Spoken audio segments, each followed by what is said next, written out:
Kada taon, 15 million pesos ang inilalaan ng lokal na pamahalaan ng San Luis, Pampanga para sa 2,500 scholars na bahagi ng Scholar ng Luis program. 3,000 piso kada SEM ang natatanggap ng mga estudyanteng tulad ni Joy Guarin. Second year na si Joy sa kursong Business Administration.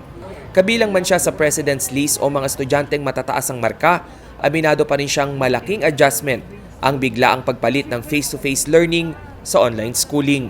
Maliban sa tambakang school activities, nakadagdag pa raw ang hirap ng buhay dahil halos nawalan ng trabaho at negosyo ang ilan sa mga magulang ng mga mag-aaral. Mahirap po kasi, lalo na po sa mental health kasi sa adjustment din po mahirap. Kaya naman upang hindi na mawalan pa ng scholarship ang ilang mag-aaral na lubos na apektado ng pandemya, nagbigay ng konsiderasyon ng LGU ng San Luis. Ang maintaining grades ng mga scholar ginawa ng adjustment. Dati may mga condition kami, ang average namin kinukuha 90.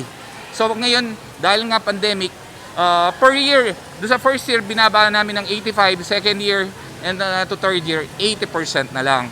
Para naman sa mga graduating student, tanging pagpasa sa lahat ng subjects ang requirement ng lokal na pamahalaan.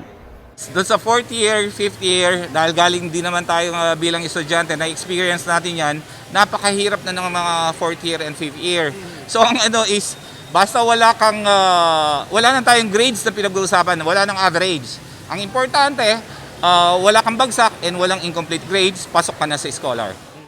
Hindi umano nila tinuturo ang maging kampante sa mababang grado ang mga mag-aaral bagkus dapat umanong ikonsidera ang kasalukuyang sitwasyon. Samantala, ayon sa Commission on Higher Education, magpapatuloy ang sistema ng flexible learning hanggat hindi natatapos ang pandemya. Ang flexible learning ay pamamaraan kung saan maaaring mag-aral ang mga estudyante sa pamamagitan ng kombinasyon ng face-to-face classes at modular at online learning. Rainiel Pawid, CLTV News.